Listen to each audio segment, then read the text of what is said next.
Page 361, Russian Polka. I'm just going to go through the process I always go through for learning a piece of music.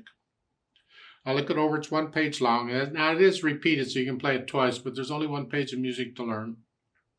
Treble and bass clefs, at least to start. 1 flat in the key signature, so we're either in F major or D minor. If you look at the end, we're here. D minor, yeah. Do both though. F major and D minor, scales and arpeggios, you've heard, okay, you know what to do. 2 4-time signature, and we got 8th notes and 16th notes all over everywhere. I want a fingering that lets me connect the notes if I can get it. Starting here, I'll start with their suggestions and C. It's here, 1 E, and during the rest come down. It's a repeated note, I can do that. Then, it's kind of in D major here.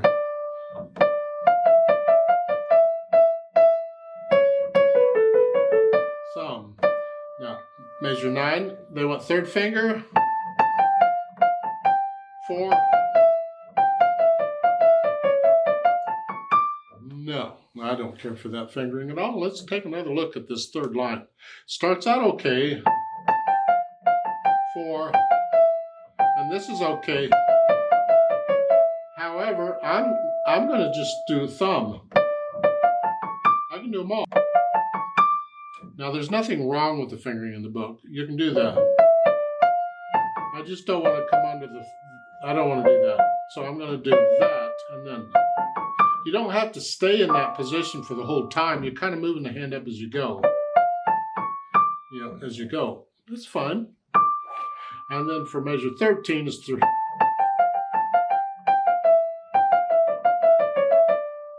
Yeah. Left hand's broken chords.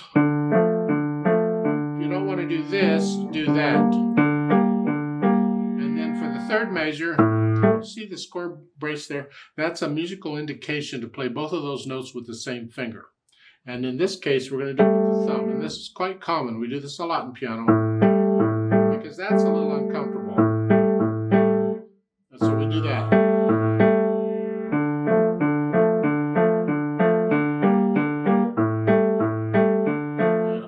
3rd line, you're up here.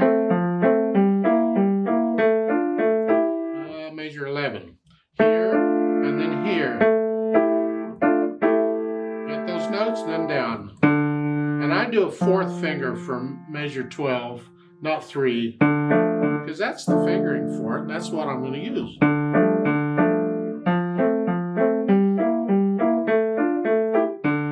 Same at the end, I do 4th finger. Then we put the hands down. I'm going quick. You take it really slow. I'm going to just here.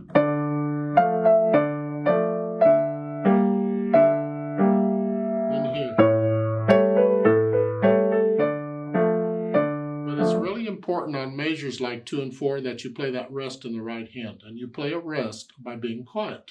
Here, measure 2, here, lift up. Measure 4. So I go through and I put the hands together, and then I'll go back over it maybe a line or so at a time and get rid of any hesitations. You go as slow as you need to, doesn't matter. Like in the 3rd line, here.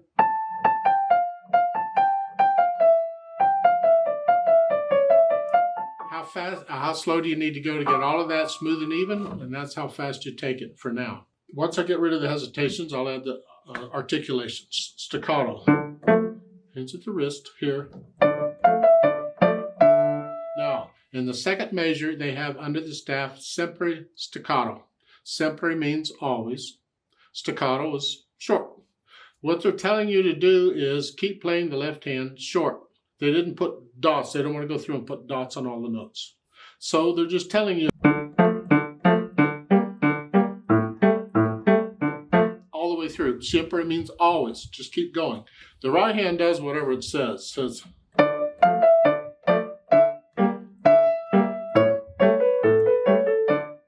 measure 9.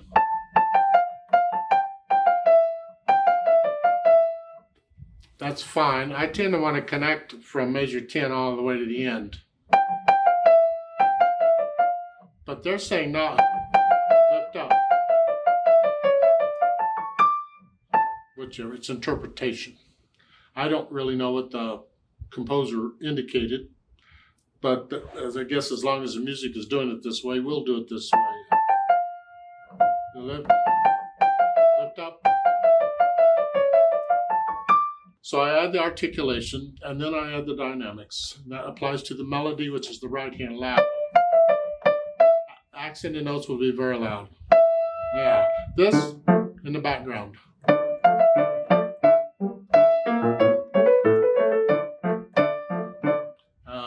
Second line, you're echoing that soft. Makes the accented note sort of loud note. Third line is loud again, and the last line is soft. And crescendo. Yeah, to the end. Then speed. It's the feel of it here. Playing the left hand wrong, isn't that nice? The third measure. I've been doing that, but you need that note. All right, fine. We'll add the note if they want to. So find the hardest part in there, like measure 11.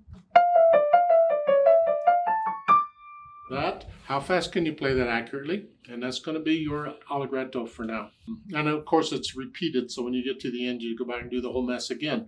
And it would be nice if you could change something when you play it the second time, so you're not playing it exactly the same. Change the articulation, change the dynamics a little bit, just something. You can't change the notes and the rhythms and all, but find something you can change.